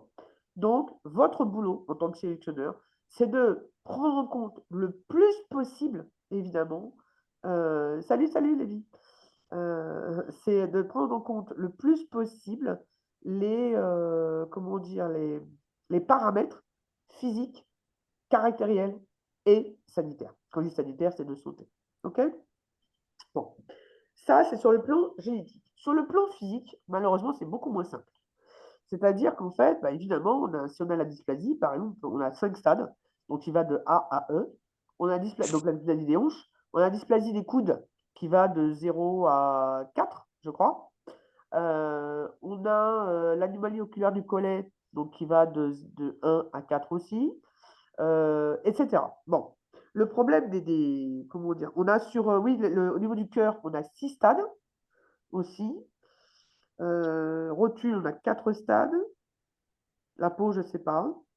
Donc, en tout cas, vous voyez bien que finalement, s'il suffisait de mettre, par exemple, deux partenaires qui sont A en dysplasie ou 0 en dysplasie des hanches, 0 en dysplasie de coude, qui serait au stade 0 ou 1, je ne sais pas, 0, 0 ou 1, ouais, je ne sais pas, au niveau des rotules, pour que ça se passe bien, ça se saurait. D'accord? Le problème, c'est que la génétique, elle ne se contente pas, en tout cas pour tout ce qui est physique et non testable, hein, c'est surtout ça, elle ne se contente pas des deux parents. Hein. Malheureusement, il y a tout ce que ces deux parents peuvent trimballer, hein, des 2, 4, 5, 10, 30 générations plus haut, d'accord? Et puis surtout, quelque chose qu'on oublie très très souvent, ce qu'on appelle les collatéraux, c'est-à-dire les frères et sœurs. Donc, ça veut dire que quand vous avez une anomalie ou une tare ou une maladie, etc., qui ressort, hein, issue de deux porteurs, donc 2 plus moins, par exemple, eh bien, ça veut pas dire que les parents, forcément, avaient le truc, bien sûr, ou même les grands-parents, les arrière-grands-parents, etc. C'est peut-être aussi, c'est-à-dire qu'ils avaient la maladie, je parle, hein, c'est peut-être aussi que peut-être des frères et sœurs de chaque côté avaient peut-être la maladie, que les parents qui ont été alliés étaient juste des porteurs, ce qu'on appelait beaucoup dans le temps des porteurs sains, hein, voilà, et des porteurs non atteints, et que finalement, en croisant les deux, en alliant les deux sans faire attention, ou en tout cas sans savoir, eh bien, on arrive à avoir des chiots qui ont la maladie en question. Voilà. Donc, malheureusement, et ça on le voit au niveau de la dysplasie, il y a des races, par exemple, qui sont testées dysplasie depuis des lustres, donc des dizaines d'années, et pourtant, ça ressort encore. Voilà. Au niveau du cœur, pareil, etc. Donc, toutes ces maladies-là, c'est très, très, très embêtant parce que finalement, on se dit, bon, on prend le maximum hein, des stades, vraiment le top niveau des stades, en disant, bon, on va avoir la paix, et en fait, pas du tout. Voilà. Tout simplement parce que justement, la génétique n'est pas que ça. Elle n'est pas juste de prendre les deux parents et de se dire, tout va bien. Il n'y a que les tests génétiques et qui seraient fiables dans la mesure où on peut avoir des plus-moins, des moins-moins, des plus-plus hein, dans les résultats. Il n'y a que avec ça que vous arrivez à travailler sur la génération parentale. Mais tout le reste, malheureusement, tout le reste, tout ce qui n'est pas testable, eh bien, et tout ce qui n'est pas testable, tout ce qui est physique, eh bien, vous devez vous en tenir à ce qu'on appelle la sélection à vue. C'est-à-dire, vous produisez des chiots et puis vous attendez de voir qu'est-ce qui peut arriver. Donc, vous suivez, l'intérêt justement, c'est de suivre vos chiots, surtout quand ils sont partis, eh ben, de pouvoir les suivre pendant au moins une année, voire deux. C'est-à-dire, évidemment, de ne pas faire de l'ingérence, de ne pas appeler vos adoptants toutes les 5 minutes, mais au moins, comment dire. Et donc, finalement, de vous tenir au courant, de savoir qu'est-ce qui s'est passé entre-temps. Est-ce que, alors évidemment, sans forcément leur mettre la puce à l'oreille, parce que sinon, ils vont être fourrés chez le veto toutes les 5 minutes, mais peut-être à chaque visite veto, leur demander si ça va bien, si le veto n'a rien détecté, oui, des choses comme ça. Voilà, juste des choses comme ça. Voilà. Et dans ce cas-là, de vous faire un petit fichier, hein, pourquoi pas un petit fichier Excel, pour chacun des chiots qui sont nés chez vous, et de mettre, si tout va bien, mettre OK ou race, rien à signaler, ou une croix, comme quoi tout va bien, j'en sais rien. Voilà. Donc ça aussi, c'est de la sélection. C'est pas juste de sélectionner vos reproducteurs, c'est de voir aussi ce qui se passe sur vos chiots qui sont nés chez vous et qui ont disparu à l'âge de 2 mois, 3 mois, et dont vous ne l'avez plus sous les yeux, hein, parce que vous ne les revoyez pas forcément après. Et à partir de là, eh bien, de pouvoir noter les choses que vous ne pouviez pas détecter petit et qui vont vous servir justement à travailler sur les générations suivantes.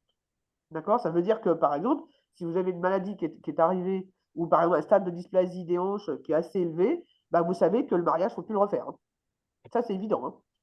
D'accord? Vous n'allez pas refaire un mariage qui va redonner qui est susceptible de redonner un taux dysplasique aussi élevé. D'accord? Voilà. Donc, c'est vraiment un guide. Les tests génétiques, les tests de santé, les tests physiques, etc.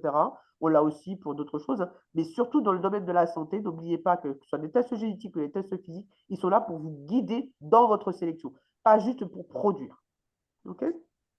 Alors, sur le côté physique, ben, évidemment, du fait qu'on n'a pas toutes les stades et qu'on peut faire que des tests physiques qui très souvent ne peuvent se faire que, comment dire, soit à partir d'un certain âge, donc après qu'ils soient partis de chez vous, soit à l'âge adulte. Donc forcément, si les chiots partent avant, vous ne savez rien. D'accord? Eh bien, dans ce cas-là, ben, on fait comme on peut, comme je dis. C'est-à-dire que soit bah, ça vous sert pour vos futurs reproducteurs, de vous dire, bah, ça, voilà, ça a donné ça, ça et ça et ça.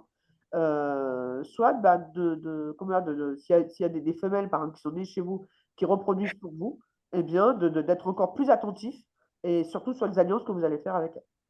D'accord? Mais en tout cas, le fait de, Virginie, merci pour l'idée, le fait de faire un tableau de suivi sur votre progéniture à chaque fois, c'est évidemment sur le temps, hein, c'est de pouvoir avoir un aperçu de ce qui peut arriver, de ce qui est déjà arrivé, de vous poser les bonnes questions.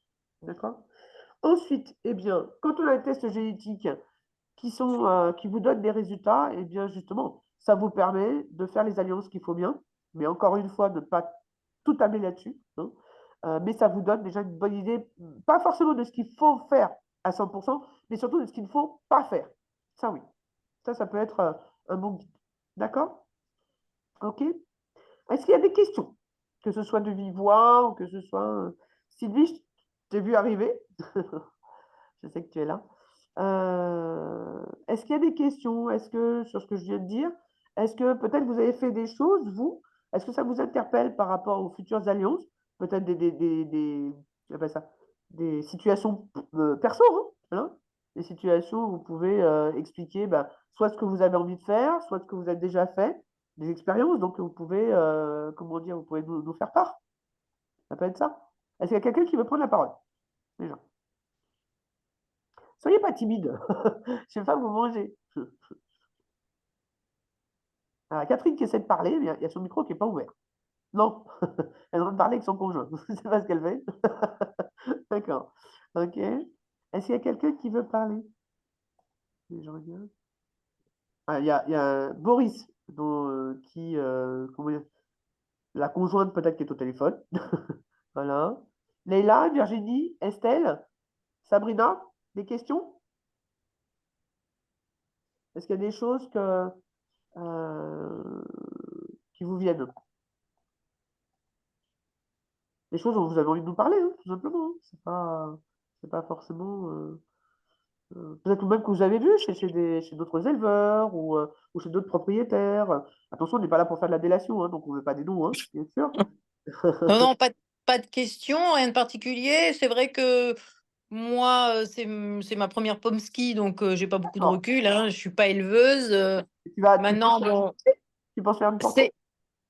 bah oui, c'est vrai que avant de la stériliser, j'ai envie d'avoir une portée et d'en garder au moins une. Alors, attends. Ah oui, donc c'est pour en garder. Ok, parce que la stérilisation, Oui, derrière, on ne voit pas trop l'intérêt.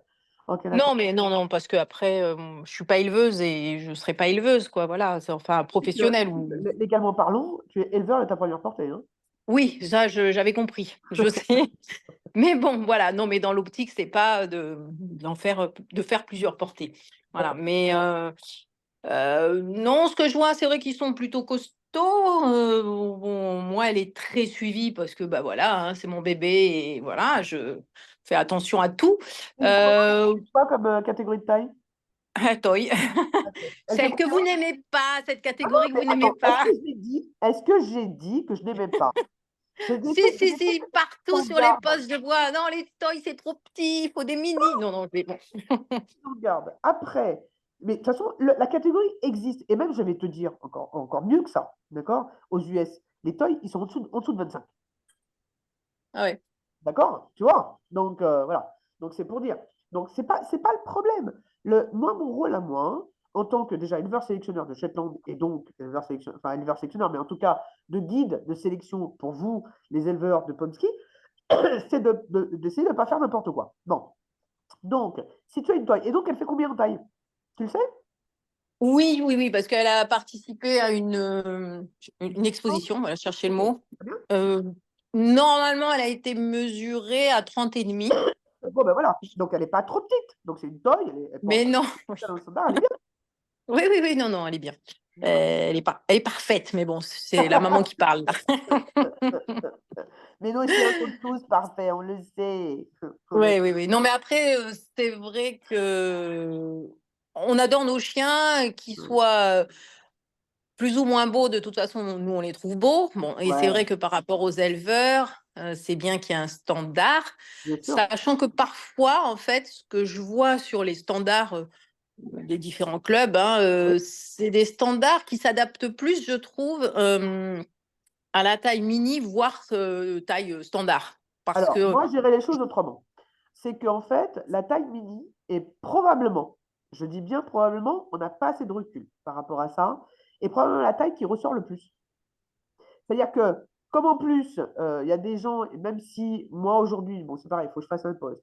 Aujourd'hui, je suis contre le fait de marier des catégories différentes entre elles. C'est-à-dire de marier un toy avec un mini avec un standard, etc. D'accord? Et encore à plus forte raison, un toy avec un standard. On est bien d'accord là-dessus. Bon. Pourquoi ça? Parce que, évidemment, avec le temps, il faut qu'on essaie d'obtenir une homogénéité. OK?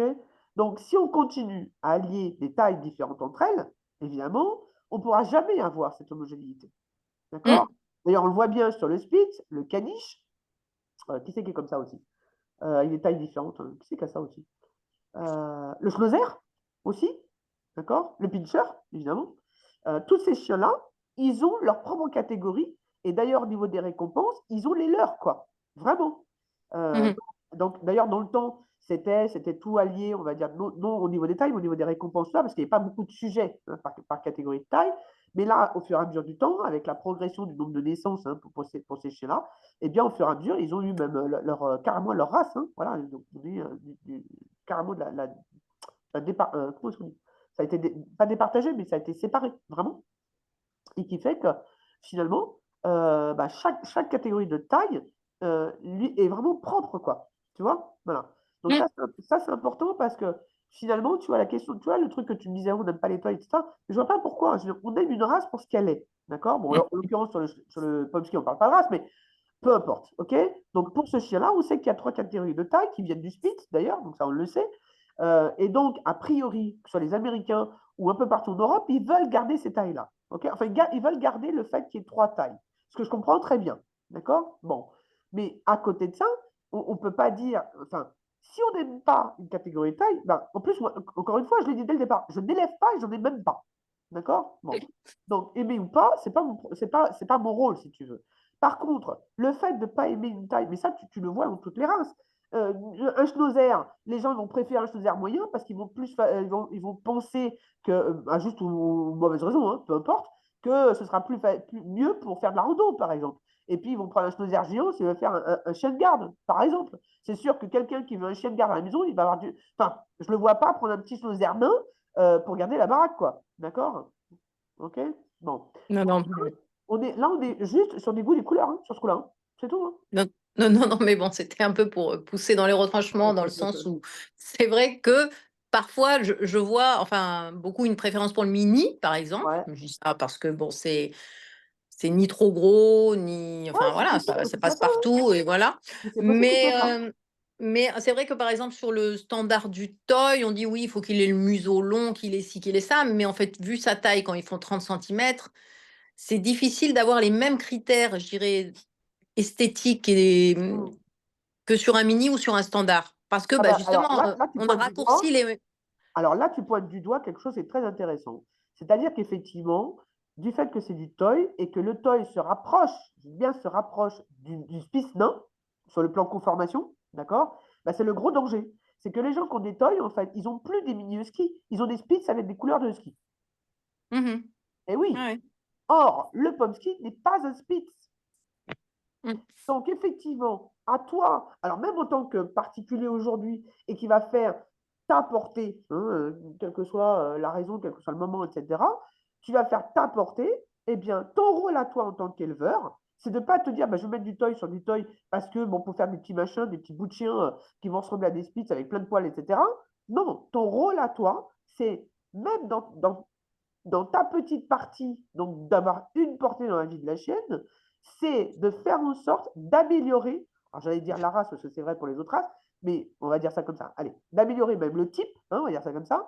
Et moi j'ai connu des gens dans d'autres races, hein, ils ont eu une portée dans leur vie, hein, une seule, hein, mais dans leur vie, hein, ok. Ils ont créé la portée qui a donné le reproducteur qui a défrayé toutes les chroniques et qui a assailli toutes les femelles de France et de Navarre. Ah, bah, c'est intéressant ça. Évidemment. C'est pour ça que quand je vois les particuliers qui disent ah oui, mais moi je suis un particulier, je vais pas, moi je m'en fous, je fais ça comme ça. Mais non, chaque Ah non, personne. Non, mais ce que je veux dire, c'est que oui, chaque oui. personne, qu'elle produise ou pas, c'est ça en fait qui est important. En tout cas, à notre niveau, à nous, pour notre club, à nous. Chaque Non, personne mais qui a un Pomsky va participer pour nous à la reconnaissance de la race. non, non, mais je suis totalement d'accord, hein. Mais totalement d'accord. C'est vrai qu'on voit de tout, que ça soit même chez les élevages professionnels. Pour moi, il y a des fois, je me dis bon, c'est un croisé, c'est pas un pomsky. Bon, C'est ça. après, C'est vrai dans l'absolu. C'est vrai. C'est un croisé. C'est vrai. oui, on est d'accord. Oui. D'accord. Après, Maintenant, ouais. c'est de faire en sorte que, puisque tu as quand même plus de 50% des races qui sont croisées aujourd'hui, hein, donc faut pas croire. Hein, bon. Et d'ailleurs, moi, ce qui me fait bien rire, c'est les gens qui traitent le Pomsky de bâtard et qui ne connaissent même pas l'historique de leur race. Ça me fait bien Ouais. rire. Tu vois. Parce que quand tu remontes un peu, finalement, ah ouais, quand même, bah oui, bah oui. Bon. Donc, en tout cas, ce qui est important à comprendre, c'est que quel que soit l'impact, enfin plutôt, quel que soit le stade où toute personne arrive qui a un pomsky, que ce soit en tant que particulier, que ce soit en tant qu'éleveur, que l'éleveur soit petit, moyen, grand, gros, enfin quand je dis gros en taille, peu importe. Là, on est sur la phase de la reconnaissance de la race. Toute personne qui produit quelque chose, ou même qui a un pomsky, est important à nos yeux. Et c'est pour ça d'ailleurs qu'on a créé une base de données, à cause de ça.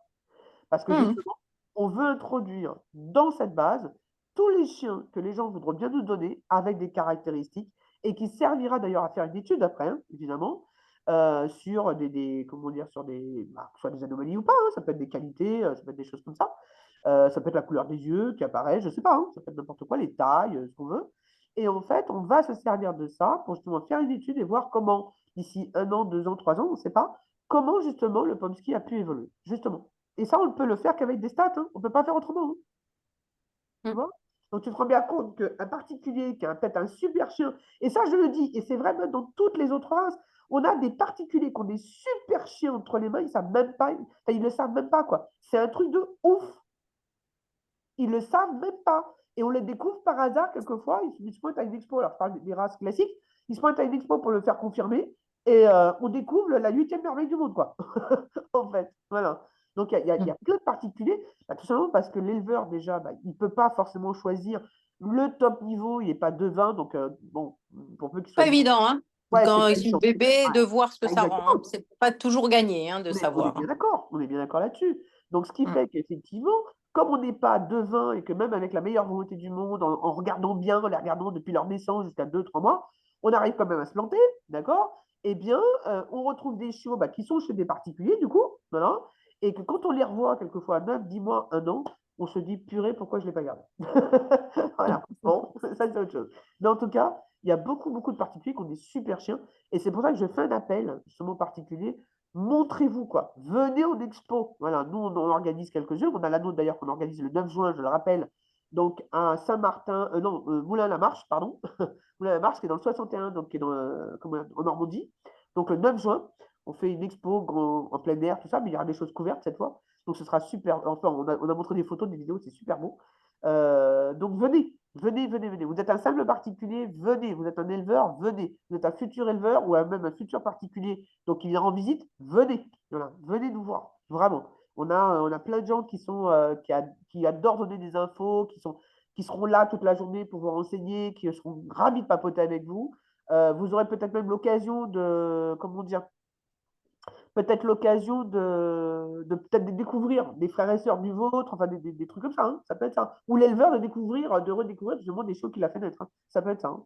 D'accord? Voilà. Donc venez. En tout cas, pour en venir à ton sujet, elle est là. C'est qu'au niveau des toys, non, ils sont pas disgraciés. Ils sont pas, oui, c'est ça, ils sont pas, comment dire, ils sont pas mis, ils sont pas des Banni. parias, hein. Voilà, ils sont pas des parias. Mais par contre, il faut faire attention au niveau des tailles. C'est juste ça. Et puis surtout, au niveau du type, puisque effectivement, plus on baisse les tailles, plus on fonce vers un type spitz. Mais tu as l'effet inverse, hein. Les standards, ils ont tendance à avoir un type ski, hein. On est d'accord. Bah oui, donc tu vois, c'est pas Mm. mieux, hein. Mm. D'accord? Alors, il y a, qui c'est? C'est Virginie, je crois, qui posait la question, quel test je préconise pour faire des choses carrées? Alors, ce n'est pas une question de choses carrées, c'est une question de conviction. Moi, je suis convaincue qu'il faut faire extrêmement attention à tout ce qui est maladie invalidante. Donc, tout ce qui est maladie invalidante, en général, c'est tout ce qui est maladie qui fait mourir le chien à plus ou moins brève échéance. Donc, tout ce qui est cœur, tout ce qui est dysplasie, enfin, tout ce qui est osseux, tout ce qui est... Donc, tout ce qui est cœur, tout ce qui est osseux, en général. Qu'est-ce qu'il peut y avoir d'autre? Tout ce qui est sanguin, évidemment, tout ce qui est urinaire. Oui, tiens, par exemple, c'est le Shetland. Il était apparu il n'y a pas très longtemps. Alors, on va dire que le club a pu cerner très, très vite les chiens qui étaient atteints de cette maladie-là. En anglais, c'est la JRD. En français, c'est la dysplasie juvénile rénale. Donc, c'est une maladie rénale qui atteint les chiots très tôt et qui les fait mourir très, très jeunes. Apparemment, c'est quelque chose qui a été découvert sur le berger australien aux États-Unis, peut-être sur d'autres races, hein, mais surtout sur le berger australien. Donc voilà. Bon, moi, si ça apparaît sur le Shetland, je me dis, bah, le Shetland est issu de Spitz. Je ne dis pas que la JRD vient du Spitz ou du Husky, hein. C'est pas ce que j'ai dit, hein. D'accord? Je dis simplement qu'il y a des choses comme ça qui peuvent apparaître et donc tout ce qui est urinaire en général provoque derrière des crises d'urée, hein, et puis derrière, c'est la mort, hein. D'accord? N'oubliez pas que les incontinences, par exemple, si elles évoluent très très vite, c'est la mort derrière, hein. Ok? Donc, moi, c'est surtout pour tout ce qui est invalidant et qui peut provoquer soit la mort naturelle mais jeune, soit l'euthanasie du chien. Alors, Sylvie, je demande à mon veto de faire des radios des hanches et de se positionner sur le résultat. Je suis très appuyé. Sa réponse étant il faut que le club lise les radios. Oui, il a raison. À force d'insister, il a fini par me faire une attestation indiquant qu'il n'y avait pas de dysplasie. C'était pas la peine d'insister, hein, cocotte, hein. Lui, il mettait en difficulté pour les pommes-skis, il y a un organisme officiel. Non, il n'y a pas d'organisme officiel. Par contre, je pense, et ça, il n'y a pas de raison qu'il ne le fasse pas, avant d'être des vétos agréés lecteurs de la SCC, c'est d'abord des vétos spécialisés dans les radios. Donc aujourd'hui, on a quoi? Mirkovic, je crois. Et puis, je ne sais pas s'il est encore là, un ancien, là, comment il s'appelait? Genevois.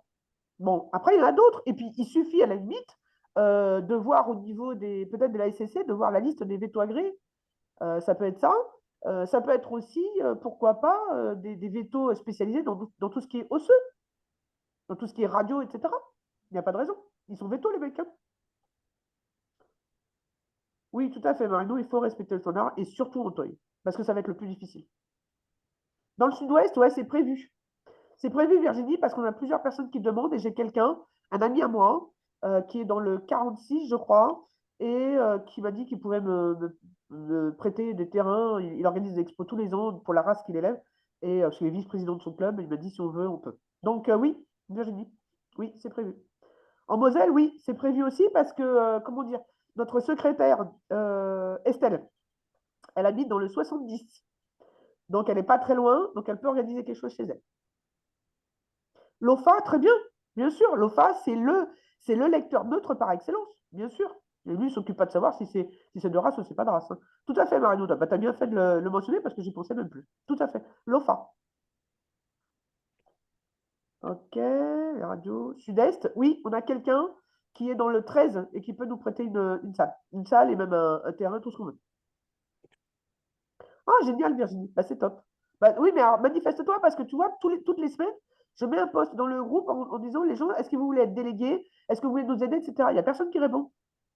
OFA, c'est un organisme américain. Attendez. Je vais essayer de vous retrouver le lien. OFA, dysplasia. Voilà. HIP, dysplasia, OFA.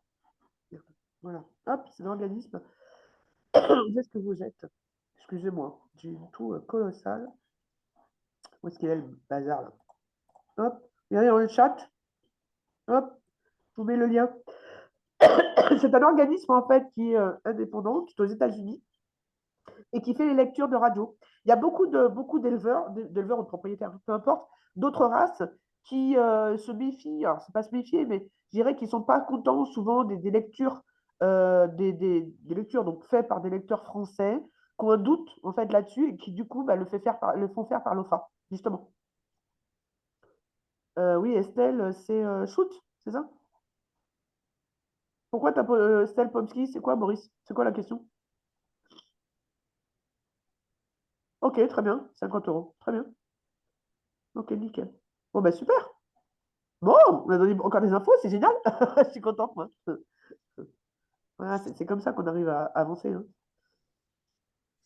Génial. Bon, ben super. Si en australien, tu es passé par l'OFA et que c'était bien. Mais je sais qu'il y a de plus en plus d'éleveurs et même de propriétaires, hein, de simples propriétaires, hein.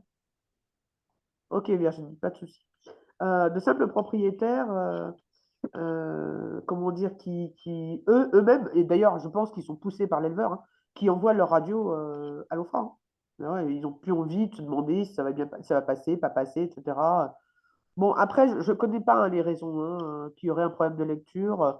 Surtout que la SCC, je crois qu'elle avait décidé à un moment donné, je ne sais pas si c'est le cas, elle avait décidé de mettre un collège de lecteurs. C'est-à-dire qu'au lieu que ce soit fait par un seul, d'en mettre trois ou un truc dans le genre.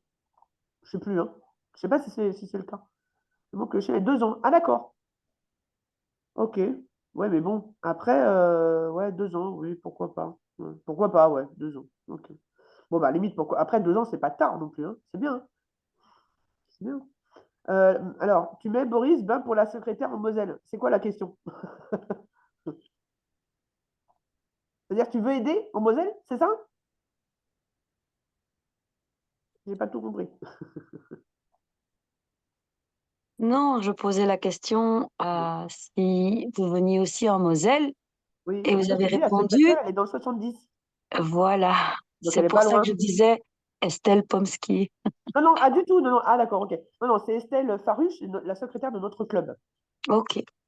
J'aime beaucoup aussi Estelle, l'autre. J'ai eu le bonheur de rencontrer à notre expo l'autre jour. Non, non, là, celle-là, c'est notre secrétaire à nous. Voilà, notre secrétaire à nous. Donc, en tout cas, voilà, c'est prévu. Alors, pas forcément là dans l'année, hein, suivant comment on peut organiser les choses. Mais en tout cas, on a des points. On a des points où on peut faire des expos. Voilà. Donc, on sait qu'il y a des gens qui nous prêtent les terrains, les salles, etc. Alors, vu le problème de météo qu'on a eu à la toute première expo qu'on avait faite le 23 mars, on a prévu cette fois voilà, des trucs entièrement couverts. Alors, s'il fait beau, ben, on peut passer ça dehors, il n'y a pas de souci. Par contre, un truc entièrement couvert au cas où. Là, cette fois, ça c'est sûr qu'on puisse tous se mettre aux abris s'il y a besoin. Voilà. Puis surtout fermé. Parce que là, à l'époque, c'était ouvert, mais on était en plein vent, c'était avec la pluie et tout, ça a été terrible. Et d'ailleurs, merci encore aux courageux, hein, punaises qui sont venus, parce que pétard, ça a été un grand moment. Mais en tout cas, voilà, Moselle, on peut avoir, Sud-Ouest, on peut avoir, Sud-Est, on peut avoir. Oui, bah oui, il n'y a pas de souci, voilà, hein, c'est toi qui vois pour venir. Après, l'un n'exclut pas l'autre, hein. Si tu es entre les deux géographiquement parlant, l'un n'exclut pas l'autre. On ne va pas, comment dire, forcément faire une expo le même jour. C'est ça que je veux te dire. Dis-moi, tu voulais dire autre chose? Mm, Non, non, moi, je suis belge et je D'accord. voyage du coup entre Ah, la t'es en Belgique, Belgique toi. D'accord, et ok. la Moselle et on a adopté un Pomsky Ouais, en France. d'accord, ok. Du coup, lui, il est français, mais il sera un petit peu belge aussi. Il n'y a pas de souci. En tout cas, tu pourras venir. Voilà, bon, c'est pas trop loin, effectivement. Même le 70, je sais que Estelle, elle vend des chiots, pas des chiots Pomsky parce qu'elle en a pas encore, mais des Akita. Elle fait des Akita Inu et des Shiba. Et pour le moment, elle a vendu que des Akita. Elle en vend en Belgique, au Luxembourg. Enfin, elle peut, je dirais, en Belgique, en Allemagne, au Luxembourg. C'est pas loin, quoi. Tu vois, c'est ce que je veux te dire. Donc, il n'y a pas de souci. Donc, je pense que la Moselle, ça devrait aller, quoi. Voilà. Donc, tu seras vraiment la bienvenue. Mais, de toute façon, on est content, hein, vraiment, on est content que les gens viennent. nous voir, qui viennent en expo, qui passent un bon moment avec nous. Moi, je sais qu'on a adoré, malgré la météo, on a adoré quand les gens sont venus. On a piqué quelques crises de fou rire. Vraiment, on a accueilli les gens, on était avec eux, on a parlé avec eux. Voilà, donc on était vraiment très, très présents. Voilà, très, très présents. On a eu en plus des gens qui nous ont aidés, qui étaient sur place le vendredi déjà la veille, et puis même le soir, le samedi soir pour tout remballer. Il y a même quelqu'un qui est venu l'après-midi, je me souviens, qui est venu l'après-midi pour l'expo et qui nous a aidé à emballer le soir, quoi, vraiment. Voilà, il a vu qu'on était en difficulté, il a dit, allez hop, je mets la main à la pâte. Enfin, franchement, c'est super. Vraiment, j'aime beaucoup cette ambiance d'entraide, voilà, on est tous là. Ouais, Sabrina était là, ouais, temps pourri, ouais. Et en fait, c'est cette entraide, cette convivialité. Moi, c'est ce que je veux garder. Et c'est pour ça qu'il faut que les particuliers viennent, parce que très souvent, dans les expos, on ne parle que d'éleveurs. Et c'est dommage. C'est dommage. Parce que si les particuliers n'étaient pas là, eh ben, les éleveurs, ben, ils garderaient tous leurs chiots et ils ne pourraient pas avancer dans leur sélection. D'accord? On peut le faire aujourd'hui parce que justement, ils arrivent à vendre leurs chiots et de pouvoir les suivre de loin. Dans le temps, il faut savoir que allez, dans les années encore 50, quoi, voilà, jusque dans les années 50, les éleveurs avaient de l'argent, d'accord? Et surtout, des chiens de compagnie, il y en avait très très peu, en tout cas qui étaient vendus comme tels, il y en avait très très peu. Parce que justement, déjà, il fallait avoir l'argent pour les acheter, déjà. En plus, on venait de subir la guerre, donc imagine, donc 45, hein, 45, je parle des années 50. Et puis surtout, parce qu'il fallait l'argent pour les élever, pour les nourrir, pour tout ça, pour faire les expos, pour tout ça. Ça s'est vachement démocratisé plutôt dans les années 60. Mais avant, il n'y avait que les gens qui avaient du fric qui élevaient. Hein. C'est clair. Hein. Donc c'est pour ça qu'à l'époque, ils gardaient tous les chiens quand ils voulaient sélectionner une nouvelle race, quand voilà, pour justement la faire homologuer par la FCI. Voilà, parce que je répète et je répète, parce qu'on a toujours l'impression que les gens ils croient que leur race elle est née avec la FCI. Non, il y a d'abord des éleveurs qui sélectionnent et ensuite, parce que la race est sélectionnée, elle est reconnue par la FCI sur demande et pas l'inverse.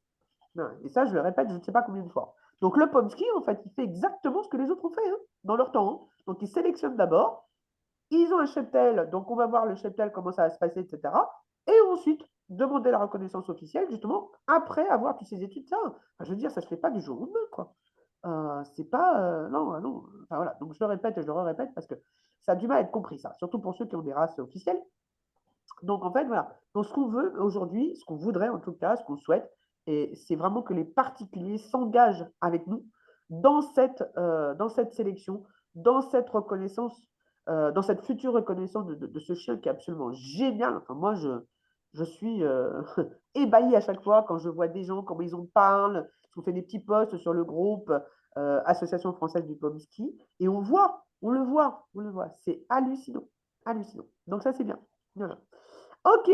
Bon, bah écoutez, je vais vous laisser parce que quand même il est 10 heures. Mais en tout cas, les meilleurs sont restés. N'oubliez pas que je fais des formations, je suis organisme de formation, je suis gérant d'un organisme de formation qui fait des formations et sur la création et le développement d'entreprises, donc d'élevage. N'oubliez pas que pour le Pomsky, si vous voulez faire votre première portée, en tout cas en France, hein, vous avez l'obligation d'avoir un SIRET, donc d'être une entreprise, je vous le rappelle. Il y a des démarches à faire avant, hein, ce n'est pas le tout d'avoir un SIRET et puis de poser les questions après. On les pose avant pour ne pas faire de bêtises. Je fais des formations sur la commercialisation, c'est-à-dire sur la communication, pour pouvoir mieux vendre vos chiots si vous avez des difficultés. Je fais des formations sur la sélection, aussi sur la consanguinité, sur les tests de santé, etc. Ce que je vous ai mis là, on va dire globalement, j'ai fait une formation complète dessus. Donc, n'hésitez pas donc, à venir me voir et de pouvoir justement apprendre plus de choses. Voilà, avec moi, et je serai là tout le temps avec vous, hein, parce que moi, mes formations, c'est vraiment des accompagnements, hein, pas à pas, avec moi. Toujours, je ne vous laisse pas avec un fichier PDF à lire. Voilà, c'est pas mon truc à moi. D'accord? Ok. Voilà, Virginie, merci beaucoup. Merci beaucoup, Leïla. Merci beaucoup. Bah, Boris, je suppose que c'est le nom de ton conjoint. J'imagine. C'est comment ton prénom? Joël. Ok, super. Nickel. Sylvie, super. Sabrina, nickel. Bon, bah, génial. Merci pour le retour, Sabrina, puisque effectivement, elle a fait une formation en création d'entreprise. Ok. Voilà, donc merci beaucoup pour le retour. Eh bien, écoutez, merci beaucoup pour votre venue. N'hésitez pas à partager partout autour de vous. Partagez ce petit live, justement, parce qu'il y a plein d'infos dedans, vous l'avez reconnu vous-même, sur vos murs, sur vos pages, sur vos groupes, sur les groupes des autres aussi, auprès de vos adoptants, vos amis, etc. N'hésitez pas. OK? Et je vous remercie encore beaucoup, beaucoup, beaucoup. Et puis, je vous souhaite une très, très bonne soirée. Puis, je vous dis à bientôt. De toute façon, on fera un autre petit live. N'hésitez pas à me dire, oui, il a été enregistré. N'oubliez pas de me dire s'il y a des sujets qui vous intéressent et on en parle. On fait un petit live et on vous dit. OK? Allez, à bientôt les enfants. Salut, salut.